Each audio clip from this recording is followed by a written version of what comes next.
excited to bring on my next guest. I apologize. Oh my God, I'm 22 minutes late. I am a horrible host. I am really, really a horrible host. I am new at this. That's why I'm a folk singer and not an actual TV host. Danneel and Jensen Ackles are in the waiting room, and I'm so excited to speak with them. Hey. I can get them. Hi, guys. How are you?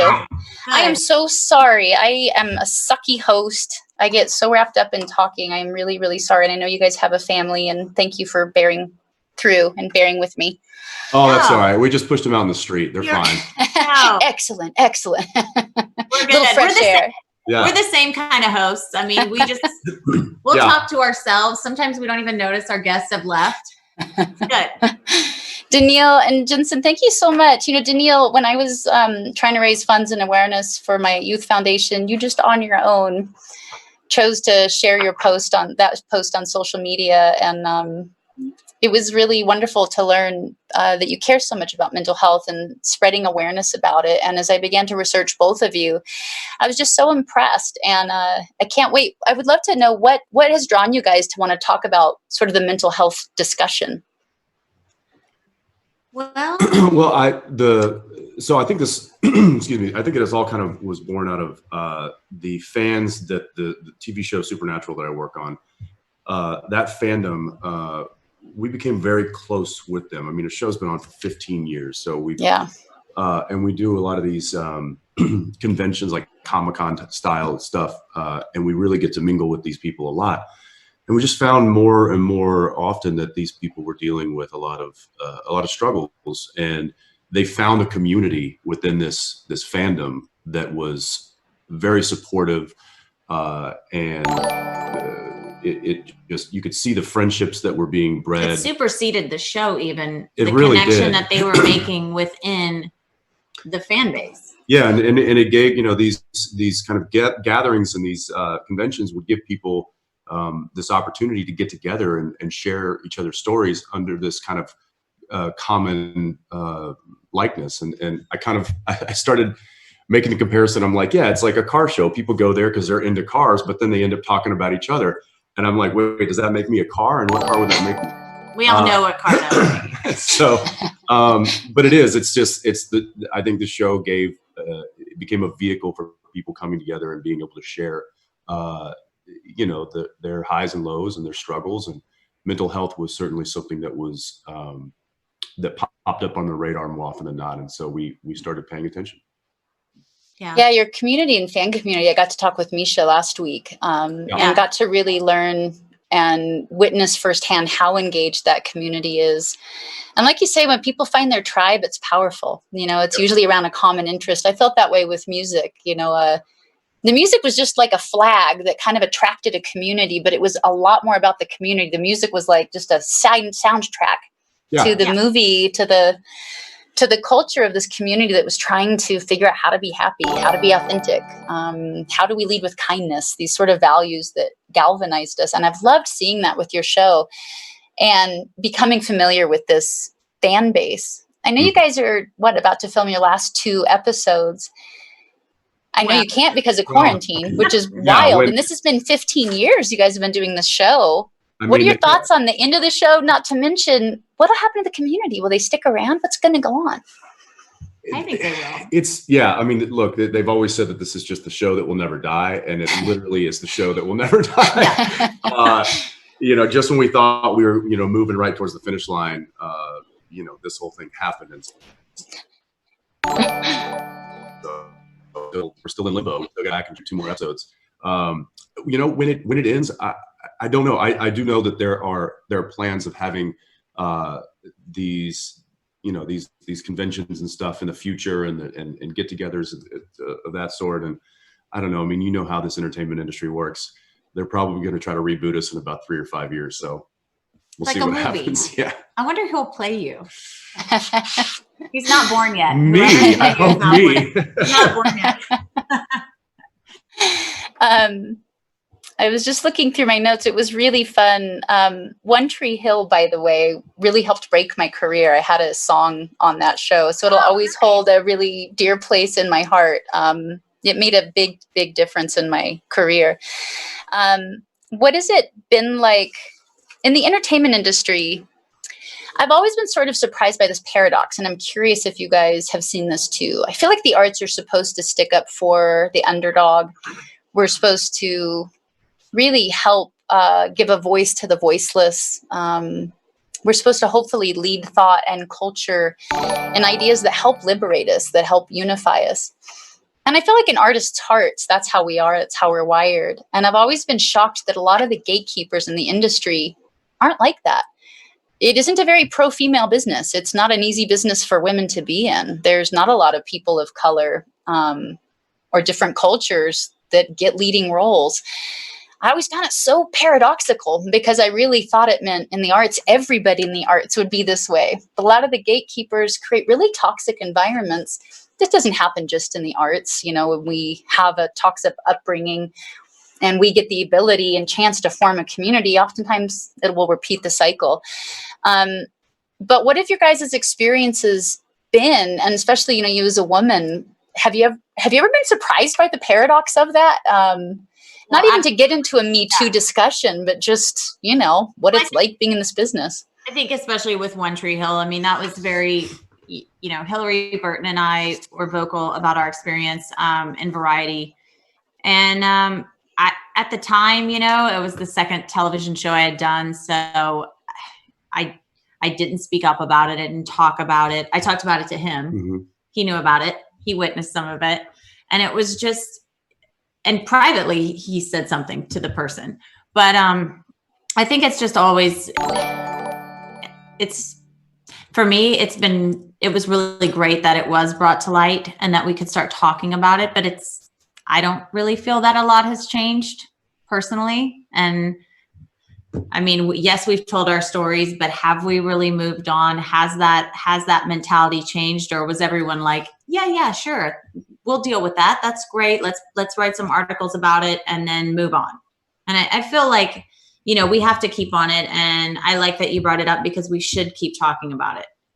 You know, it's why my girlfriends and I from One Tree Hill are still so very connected, because we went through that together as women. And the person that sought to tear us apart, all he did is make us so much closer. We probably would have never had that bond if he hadn't brought that. So there is so much. I don't know why it exists in our industry. I'd be so curious if you have any thoughts. And if there's anybody like watching that has definitely experienced this, you know, I might be overly focused on my industry because it's the industry I know.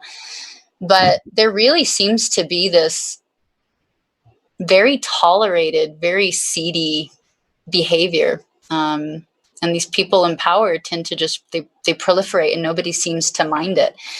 I guess in reverse, I've also seen musicians with really bad behavior, artists with very bad behavior, and nobody disciplines them either, the managers and stuff. But that's what it is. By the time you get to that powerful position, you've gotten there by being told yes and by being elevated, and no one sits there and says, you know, that thing you did yesterday on set, that was not you cool. Hurt a lot of people doing that. You really ought to reconsider the next time you use that voice or handle things like that. Is not happen. People just kind of go, oh, I didn't see that yesterday. You're fine. What do you mean? You didn't do anything. Just go. Yeah, there's not a lot of there's not a lot of HR departments on a soundstage or That's in true. a video, you know, and people, especially from an artist standpoint, they kind of get a pass, unfortunately. And you know, I've witnessed a lot of bad behavior from, you know, leads of shows or leads of movies, and people just kind of, you know, turn a blind eye to it. You know, I know this happens in every industry. I mean, you look at the news, you look at major corporations, you look at any industry, and this is rampant. I mean, look at you go back to, you know, the Mad Men days, and right.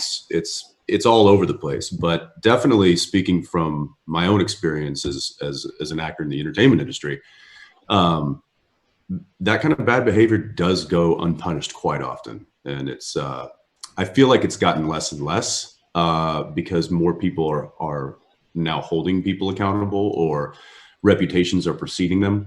Right. I think, you know, 10, 15 years ago, maybe 20 years ago, people just put up with that bad behavior. I think now it's like people just don't want to work with those people anymore, so they don't have to put up with it. So I feel like there's a little bit of a correction there in this day and age, but it's still there. You know, the bad behavior is still around. And it doesn't have to be a part of creativity. I mean, that's No.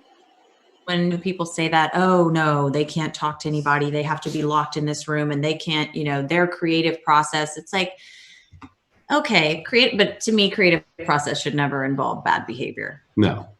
Yeah. And I mean, you know, she worked on a movie, and I won't save names, but you know, the lead actress would pull stunts, like move her chair outside and away from the other actors. And it was just like girls being mean to girls. And I'm like, what?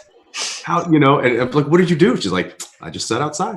Yeah, I mean, not gonna, you know, just not disturbing anybody's creative process. Yeah. If that's what she needs to get her day, then that's, I guess, what we're all gonna do. And I'm like, gosh, that's unacceptable. It is so weird that bad behavior would be so. I was really surprised. I got to do a movie with Ang Lee, and I'd never acted. I was completely inexperienced. I came from the music world, and nobody was looking at me. Like nobody. I thought everybody hated me, and I remember somebody was like, "Oh, well, this crew had recently done a movie with a really famous pop singer, and you weren't allowed to look at her, and so they probably just assumed the same thing about you." And I was like, "Oh, okay." So I walked into craft service, which is where everybody eats their snacks. And I have a really dry sense of humor. And so I walked in and I was like, I thought I would just make a great big joke and it would be this big icebreaker and it would just kind of let us all know, you know. So I walked in craft service. I threw up my hands. I'm like, everybody out. And when I looked around, everybody had left. Like by the time like I got done with my dramatic, like they thought I was serious. Like they literally just left the room. I was like, oh shit, that backfired. Yeah. That really backfired on me. And it took a lot of work to try and understand, like, my word, these poor people have not been allowed to look something in the eye. And a lot of my co-stars were not nice. They would whisper horrible things in my ear, like shocking, vulgar, really nasty on my close-up. And then they would go behind the camera and they'd say action. And I was like, holy shit. I mean, it was just sabotaging and strange. And not witness that. That's pretty bad. That's pretty bad. Yeah. I mean, there's, you know, I've heard of production managers and stuff telling the crew, telling PAs and assistants and stuff to not engage with the talent, period. Oh, yeah. And you know, I found that out just like talking to some of my PAs. I'm like, you know, you didn't talk to me for like the first several episodes you were working on the show. What was up? You're like, well, I just came from another show, and they were like, do not engage with the talent. I'm like, that sucks, you know, because we're all doing this together. We're all, you know, links in this chain trying to build a product. And well, and everybody that goes into creating a film or creating an album, I mean, those people are all integral parts of what you're doing. I mean, you need, I don't know a lot about the sound guy. The mixer. Yeah. You've got your mixer. You've got, you need all of these professionals. Like, I can't do that. And you want them to like you and your process and what you're creating. So when you have your final product, it's something that's, I mean, it's made by so many hands and it's such a... Yeah, and you can all celebrate in it. Yeah. Yeah. I did a little research and I don't know, I was thinking about how in the arts, it seems disproportionately high in terms of how many of us take our own lives, how much drug addiction there is. Yep. And so I did a little digging around and it was CEOs, people, celebrities, people in the arts or in the public eye, do have a disproportionately high suicide rate. And it's funny because everybody wants to be the CEO and everybody wants to be the celebrity, right? It's what we worship in our culture. Yeah. If it's so great, why are we all killing ourselves? There's really something about the pressures, the psychological pressures of being under, probably type A personalities are attracted to these types of jobs. We want to be perfect. Yep. Perfectionism sucks. I've been a sufferer of it. It rides you hard. You know, it's not a kind thing. You're never good enough. It always is a self-fulfilling prophecy where you never quite arrive. Right. As well as the pressures. You know, the pressure is a really extraordinary type of pressure to be under. We are expected, and you know, acting and I think singing's easier that way. I'm allowed to go on stage in a bad mood and I can work myself out of it. I can't be mean, obviously, but if I'm sad, I can go on stage sad and I can start there and then use my songs to come. Acting's a trip. I mean, you really have to be, and what I found about it, again, I'm a novice, but my body had to live the life of my character. I'm really sensitive. I was already nervous and scared as just me, myself, because it's not a job I'm used to. And then I had to live all the fear, anxiety, loss, grief that my character was living. And so I felt like biochemically I was living two lives. I was so drained and so exhausted and so fatigued because of what I asked my body to go through, and how you have to learn to train your body to do it on the dot, on action, on go. It's an incredible skill to build up and a tremendous amount of pressure. What are your guys' thoughts about, our mental health in this business? Is there stigma? Have you guys run across other celebrities? Actually know that you, Jensen, had helped somebody that had depression and you were there with them in their trailer. What are your experiences with this and sort of the pressures of the business? It's funny, it's not something we talk about a lot in our job because we do feel grateful and we get to do something we love. Sure. And it makes us feel like we also don't then get to talk about the hardships of it and what make it really difficult. Yeah, it was, for me and dealing with the few people that I've had that in my life that do struggle with this, I always try to just bring perspective to it. It's, I think when someone suffers from these situations and these conditions and this illness, they can get so focused on what is creating that problem that they can't look outside it, and they can't back away from what's making them feel what they're feeling. And so I just tried to do that. I said, listen, love you too. You need to step back and stop thinking about, this glass, and look at this whole room and how beautiful this glass is in this room. And let's talk about all of the people that love you and all of the people that want you to continue doing what you're, so look, I'm no therapist. I'm no doctor. I just try to be a good friend. Yeah. And I think at the end of the day, if you can surround yourself with people who care about you, then you might not go too far down that rabbit hole the next time it comes calling. But in this business, that is a very hard thing to do. It is. And like you said, Joel, that, when you are working essentially outside of yourself, when you spend 12 hours a day on a set portraying a character that is going through grief and through, the ups and downs of storytelling. And, when you're playing a character, you're not playing just the quiet moments generally, because that's not dynamic storytelling. You're playing the big, heavy emotional, or the action sequence, or, the love story, or whatever it is. You're playing all of these highlights of life. Yeah, all the high points. Yeah. And so to deal with that, it's difficult. I know that when I've had heavy emotional scenes, when they yell cut, the body doesn't just stop, because you've now told your body that this is what we're going to feel because something real is happening. And even though your brain knows that it's not real, you're telling your body to believe that it is. And, there's been several occasions where I've had to just walk off set and walk it off. And that's tough. I want to come back and be like, okay, did we get the shot? Good. Okay. All right. I'm going to go walk to my trailer for a minute. And that's tough, but I take pride, I guess, in knowing that I was able to tap into something for a creative purpose, and I felt something real. And for me, I would imagine that's probably something that you get to feel on stage where you're singing.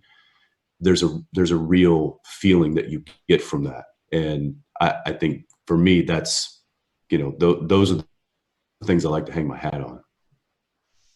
Yeah, it really is it's a privilege that we get to explore. Like, our job is, we have to explore emotions. Yeah. Like, becomes our job. So we end up getting very emotionally literate, while the pressures of the job increase, our anxiety can really increase. I don't know about you guys, but like as you start to get more famous, when I had a hit, I was like, holy crap, I didn't mean to write a hit. I have to write more hits. What if I never write a hit again? And we can get fired at any time. You don't get the next job. We don't have a job security, as it were, as an artist. And so there starts to be this sort of we have a high emotional awareness and high emotional intelligence. And we also start to get a real, anxiety that starts to come with the job. Have you guys experienced anxiety in the job? I'm really wanting to help people understand that everybody goes through anxiety, that we talk about cleaning our teeth and dental hygiene and physical hygiene, but we really don't talk about good mental hygiene habits, good habits like brushing your teeth that help you have a better experience, because we all have this brain locked in this box. We experience the world through feelings and through thoughts. Not every thought and feeling is accurate. What are good habits? And have you guys experienced, everybody does, anxiety with your workplace and in your life? And have you guys found any tips or tools that can help people? Well, I battle with anxiety constantly. Like I probably, like a lot of people out there, I recognized it as like a flight anxiety when I got on planes. I have since learned that is just one little thing that it would bring in. This is JJ coming in. Hi. My son would die to come in the room. Get him in here. Okay, go tell her not to. Take your time. We're in no hurry. I made your parents run late on top of it. Apparently her sister punched her in the eye. Yes. Okay. Thank you for telling us. We'll come in there. Don't punch back. The 3-year-old's tough. Hey, can you close it? You dealt. I did, and it was especially for somebody who flies quite a bit. But it started when I was working a lot. I was working on One Tree Hill. I was flying. I lived in LA. We shot in North Carolina. I was flying back and forth about once a week. Mm-hmm. Then I started dating this guy, and he was up in Vancouver. And, we didn't have kids, and I would take these all-night flights just to hang out with you for a day and then fly back. And it kind of started then. I got another job and I was working, and then it hit me like I have to keep flying places to go to work. And I don't know why that stuck. I wasn't afraid of flying before, and it just became this thing that was overwhelming, where I wouldn't even audition for things because I thought, no, I'll have to fly to do that. I don't want to do that. I mean, it was just really powerful and terrible. And then I noticed it started creeping into other areas of my life. Anything that, especially after I had and I don't know after you have a child, then I just started obsessing over, I need to be so careful. Nothing can happen to me, not for myself, but for my kids. I can't, and I have struggled with that a lot. And, well, especially with this, with COVID, she's asked me multiple times, that kicked it up again for, she's like, we're not going to get sick. Right. Like, and she literally needs me to say the words. I do not need him to tell me the truth at all. Please do not. Please. I just simply say, we're not getting sick. It's not going to happen. But I've allowed myself, I think, for the first to really talk about it to myself and say, you know what? Yes, you're having a panic attack. That's okay. You're going to be okay. It is a panic attack, and I do that. I have about 1 bottle of Ativan that will last me for the rest of my life. My doctor's like, take the pill, put it in your pocket. Just knowing you have it can be really helpful. And 99.9% of the time, don't ever take it, because I just know it's there, and I've given myself this permission, because I am an absolute perfectionist. And I think that really, my mom's like that. She's got a lot of anxiety, and it just, I got it too. And, but that's really helped me. It really has. Just giving myself permission. Like, yes, this is a problem and you have it. Yeah. I started having panic attacks, I think when I was about 16. I didn't know what they were. It started hitting me. I went away to school. And, you think you're dying. They're horrible. If anybody watching has never had one, they're really awful. They're real. Your whole body goes through these. It's really intense, very visceral. And when I was homeless, they really ratcheted up again, of course. And I started to like really experiment. I was having so many of them. I was able to start like trying different things during different ones. I finally found, I started practicing this. I didn't think I really knew the word meditation at the time, but I have no idea if this will help you. And I am not a doctor. So this is from a folk singer. So take that with the 5,000 grains of salt. But I learned when I was in the midst of a panic attack, I could have awareness. That took a long time to get there. I'd be in the fetal position, full crying, the whole 9 yards. And I would imagine I was on a really stormy sea, which wasn't hard for me to imagine because that's what my panic attacks felt like. And I would then become very like absorbed in my, like imagining it, the crashing of the lightning and the waves and the smell of the lightning in the air, that electrical smell, and really experiencing the darkness, the quality of the air and how pitch black it was and the waves, the whole 9 yards. And then I would fall backwards out of the boat into the water. And the second I hit water, it was quieter. It was calmer. There wasn't the noise anymore. And then as I started to fall backwards through the water, I'd see the color of the water change. It sounds so silly, but this is what I did. I'd see the color of the water change. It'd go from really that dark, murky black to kind of a blue to a light gray to really pretty turquoise, those really pretty greens. I finally would hit the bottom and I'd have my back against, I'd feel the sand. I was magically breathing. That seemed to never come up. And I would lay there. And usually by the time I would taste the salt on my lips, and this is all imagining, but you know, I could get my imagination to make myself smell it and feel it and taste it. And by the time I got through all those colors in the water and down to the bottom, I was usually pretty calm.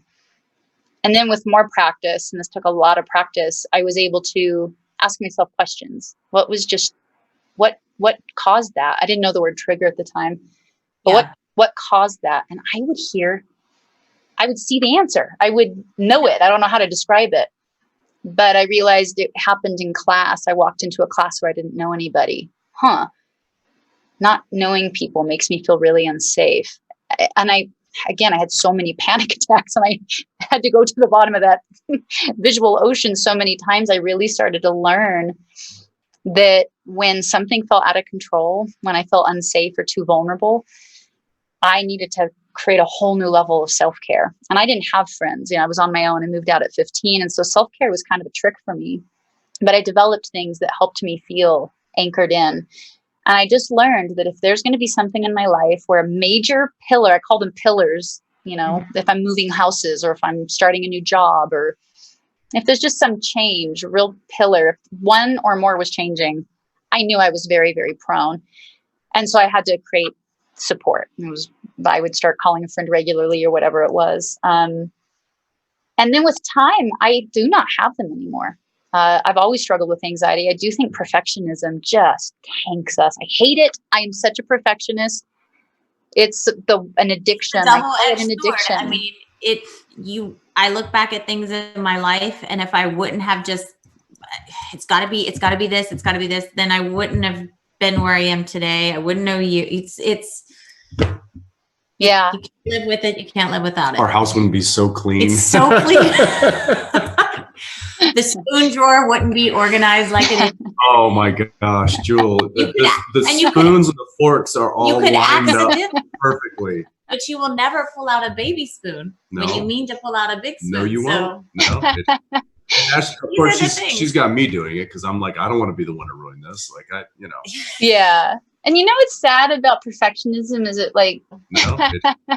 Of course, she's got me doing it because I'm like, I don't want to be the one to ruin this. Like, Yeah. And you know what's sad about perfectionism is it like, we think it's going to protect us from hurt. And then it ends up hurting us. And that's not cool. The thing you put in charge of not hurting you and protecting you ends up hurting you. I realized when I became a mom, I was like, my perfectionism here might make me utterly tank, because this is the one thing, right? We're most perfection about the stuff we care about the most. You care about that kid the most. They deserve us to be perfect, but you've never done it.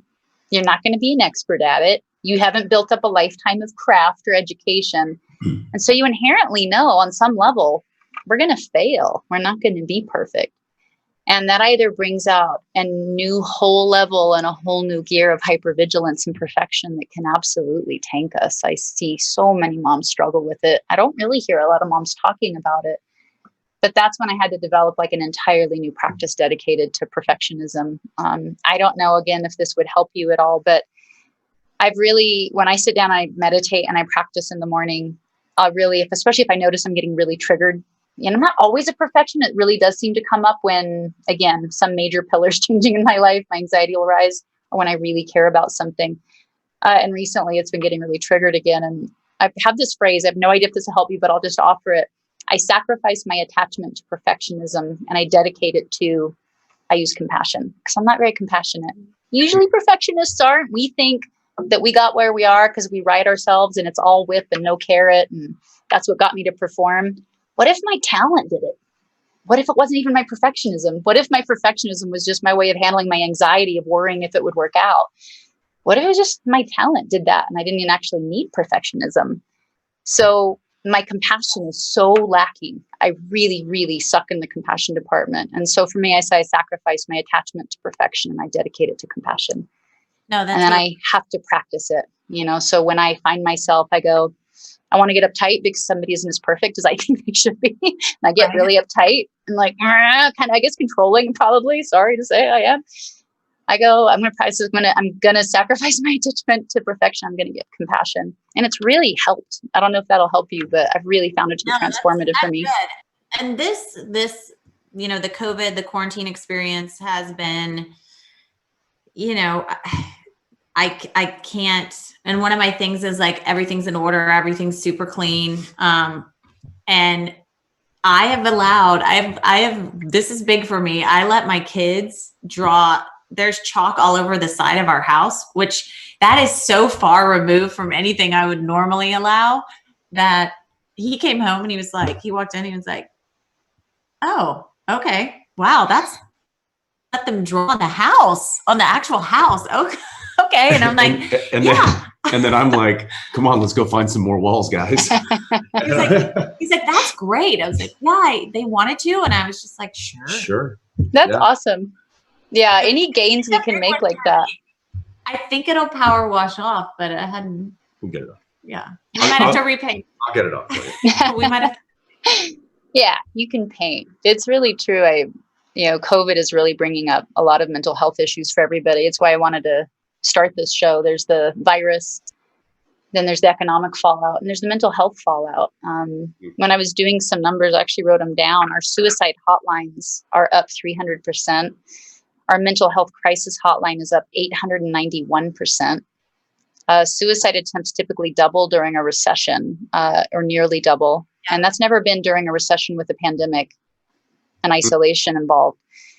Mental health, we could lose more people to suicide than possibly to the virus. And I really appreciate your guys' willingness to talk about it, because if you're not feeling anxious during this time, you're disassociating. I feel like this is an anxious time. How we perceive control, how we perceive we keep ourselves safe are being stripped away. And we realize we're not in control and the world isn't sterile.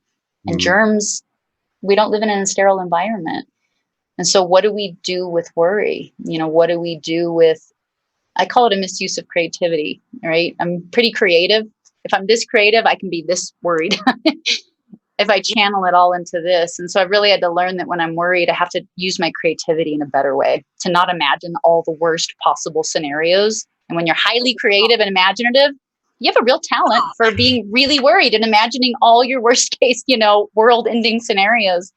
And so again, I have to sit in my practice and meditation and go, I dedicate my worry to a better use of my creativity, to using practical, good, responsible actions. And then that's really all we can do. And so where do I want to put my creativity? Maybe this is the time I learned to do something I never learned, or gain a new skill, or whatever it is. But it's really bringing this up for people. And I know we're all going to come out of this one of two ways: more pathologically anxious, or transformed in some way where we've learned to become more resilient. And so I just feel like being able to have this conversation is giving people the permission, the helping normalize the conversation of, okay, what are good habits? What are good practices? Do you guys mind answering some questions and talking to some folks? Yeah. Would love it. Let me look through here. This is how high tech we are. I take my friend texts me the questions. Perfect. Let's see. I'm going to read through them. Oh, we have 2 live people. Yeah, let's do live questions. Go ahead and bring on. We have some live people in the waiting room. Oh. That will come through. We can actually see faces. With a few awkward pauses. What else can I do to make this awkward? I could pick my teeth. Mm-hmm. I could. I don't think I have any water. Jensen and I made mugs over COVID-19. This one's mine. Okay, it's perfect. I hate you. Wow. That's really good. Yeah, mine was so bad, I didn't bring it out. So I was like, there's your mug. Go get it. Oh my gosh. Okay, we have someone on. I don't see a name. I apologize. Would you introduce yourself? Hi, I go by Gamer Siren on the internet. Hi, Gamer Siren. Hello. Hi, Jewel. Hi, Danneel and Jensen. Hey. I had a question for you guys. I've noticed that you have a lot of content online with the kids and stuff, but since you guys are quarantined, how do you get to spend time, like maybe with yourselves or with each other, and maybe not so much with the kids because you are quarantined? Do you have kids? No, I don't have children. Oh, got it. I'm just curious if, like, because I understand that kids are a huge part of everybody's lives when they have them, and as much, but people do in general still need some me time. Mm-hmm. We actually haven't had a lot of that. I think it kind of comes in little bits. Right now? Yeah, right now we do shows with Jewel so that we can have some me time. This was it. No, it's I think she and I are intuitive enough to know when she needs to, hang in the bathroom or in her closet or in the room a little longer and she knows when I maybe need to sleep in a little for a few extra minutes, and she'll go handle the first disasters that are happening in the morning. So I think she and I just kind of take turns letting each other have a little peace whenever we can. But for the most part, it's we're in the weeds. I mean, we've got a 7-year-old, almost 7-year-old, and we've got 3-year-old twins. So wow. It's a lot. Wow, that's Um, crazy. Yeah. So we do. We do know, we can feel when someone just needs to have a little extra time to themselves, and that's really all we can do at this point. I mean, I wish there was some amazing thing that we had. Well, and for us, it's a really unique situation because Jensen's been in Vancouver, and he came home, and we literally went into lockdown 2 days later. Well, no, I was already shelter in place, and he got here. And so that was it. Yeah. Literally after 14 years of you being gone all the time. Wow. Like, hi. Yeah. Wow. Yeah. I mean, Okay. that was our schedule. It's 9 months out of the year. Joel, we need a therapist to live with us. Crazy. That's a trip. It's huge. I mean, for our entire relationship, I have been commuting back and forth. So I'm gone most of the year.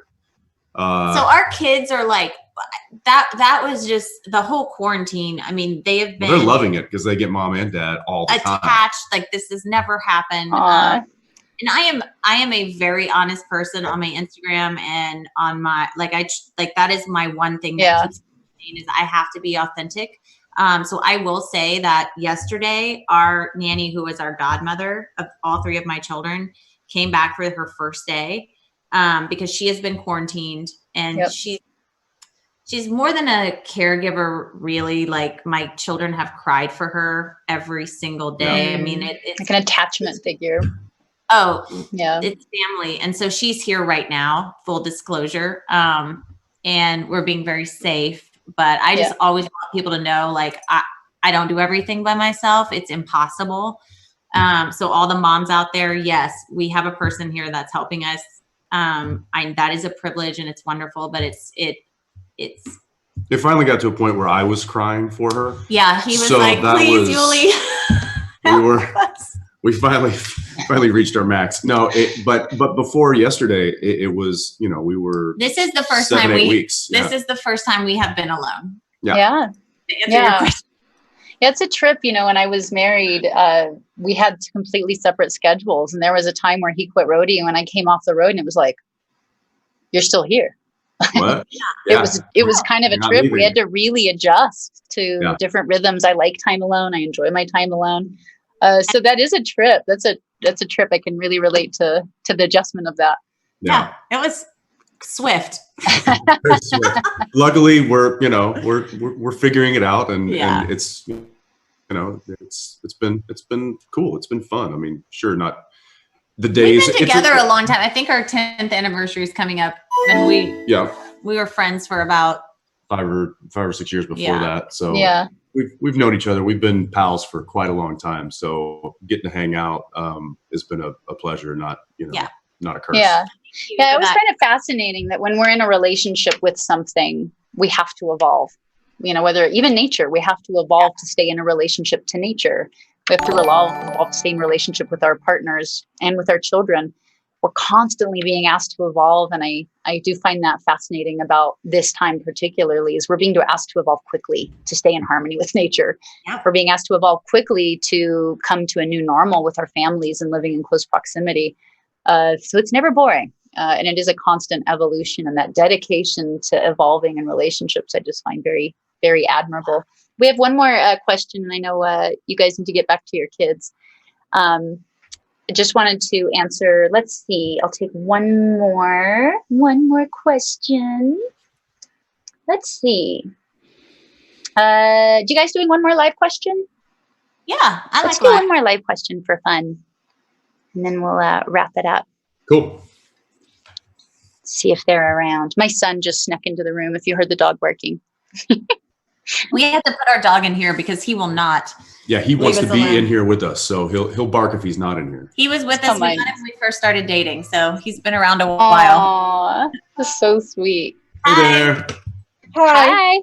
How are you? I'm good, thank you. I'm a bit nervous. It's 1 a.m. and I wasn't expecting this. So I'm a bit verklempt, a bit Twitter-pated. Yeah. What's your question, and what's your name? My name's Kate, and my question is basically like, because none of us know when this is going to end. It's there's no end in sight. I sort of had these feelings of like hopelessness and feeling like it's never going to end. And I'm just wondering if you've had any of those kind of feelings, and if you have, how you've been dealing with them. Thanks for asking that. Yeah. You guys? Well, I've definitely had those, and I'm much more of the person who will stay up all night reading every news article. I know that's really, don't do that, guys. It's not a good idea. But I am that person that does that, and I called my dad and found solace in the words that he told me, and it was this world has been around a long time. These things happen, and this too will pass, kind of a talk that he gave me, and it will. I mean, we are strong people, and I know we'll come out of this okay. And then I have this guy, and I'm like, right? Yeah, I certainly fall into more positive outlook on things. Tell her what you told me when this first started. I'll tell you something. I was in the grocery store. I was in an unnamed big chain grocery store when this whole thing started. Mm-hmm. And it was like no mask, no glove, but we all knew something was coming. So I was like, I better go to the grocery store. And it didn't occur to me that what the grocery store was going to look like. I don't know why. And it was scary. People were grabbing stuff. I mean, so I finally get to the checkout, and the lady's checking me out. And I don't know if she just sensed something about me that she needed to do this to me, but she called me in closer and she said, "You're not buying the right things." And I was like, what? What do you mean? She's like, you need to buy more non-perishables. And she just started getting in my head, and the person that I am. What else? She was like, go to the bank, take out all your money. Take all your money. Oh, wow. You need to the country. You need to get out of the city. Where do you live? I was like, in town. Oh, that's not going to work. You need to move out to the country. Get your children and go. She's like, and just start laughing right now like you know me, so I don't get in trouble with my boss. And I was like, oh, God, why is this happening? And so I go to the car. I am a mess. I'm really thinking this is the end. I haven't prepared properly. I'm going to let my kids down. We don't have a bunker in Kansas. this isn't going to go well. And I get in the car, and this guy just calmly, he's like, Danneel, I said you have to have more faith in humanity. We're better than that. You know, we will. We always survive. You were like, you are going to hear amazing. You were like, you're going to hear amazing stories. This is before we saw the amazing stories. He was like, you have no idea how this whole process is going to change people. Yeah, it's going to test people, and there are going to be amazing people that rise to the occasion, to the challenge. And I mean, clearly those people have been, you know, health workers for one, and there's been so many. And yeah, I don't know. I was like, you got to have more faith in humanity. There is people are going to shine because of this. So I would say concentrate on that. Yeah. There's Instagram, Tank Good News. There's a couple of these really just inspiring social media. I've cleaned out my social media, and I'm only looking at things that are positive and happy and that don't cause me to judge myself. That's important. I did the same thing. Yeah. Yeah, I call it staying off of fear porn. Like, stay away from the fear porn. Like, I don't watch the news. I get all my information from medical websites and government websites, because what we put in our bodies affects our immune system, and what we put in our eyes and our ears, you know, what thoughts we ingest affects our immune system too, our stress levels, and everything changes. It's just life. That's the good and the bad news. I had such a difficult, like, turbulent life. I started to really take comfort in the fact that nothing is forever. This will change. And while we don't get to choose how long this experience lasts, this is out of our control. We get to choose what it does to us. And so in that way, we're not a victim. We're not powerless. We get to choose what type of experience we're going to have. And so for me, asking myself provocative questions like, what do I want to get out of this experience? Yeah. Mm-hmm. What do I want to get out of it? Are there thoughts, beliefs, habits that I've always said I'd let go, but I never had time? Well, guess what? I have time. Are there things that I wanted to learn? Because guess what? I have time. And can I act on those? And when I get out of this thing, you know, we make bargains with God or with the universe saying, if this ever ends, look, can you create an actionable plan? It was interesting. A way I like seeing it is in times like this, we're going to there's two paths.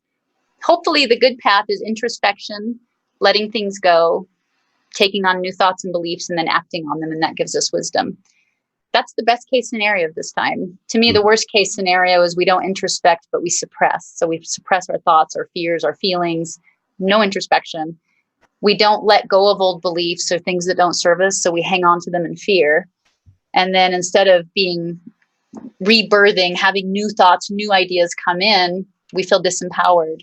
And instead of acting on them and gaining wisdom, we feel doubtful. So people either introspect, let things pass away, grab onto new things and have wisdom by acting on them, or will suppress, have fear, feel disempowered, and live in doubt. The option is ours, but one of those two things are happening for all of us. And you can completely introspect and use this as a really productive time. And I really believe just knowing that is really helpful, and this will pass for sure. And you're so right. It is bringing out a lot of the beautiful things in humanity, Jensen. Thank you guys for joining me. Thank you for taking the time. And I really appreciate it. It's a pleasure to get to know you both. And I hope to be able to get to know you in person soon. Yes, sure. Yeah. We love that. Thank you. Keep doing Thanks, guys. Really appreciate it. Bye. Bye. Bye. Everybody stick around. The kids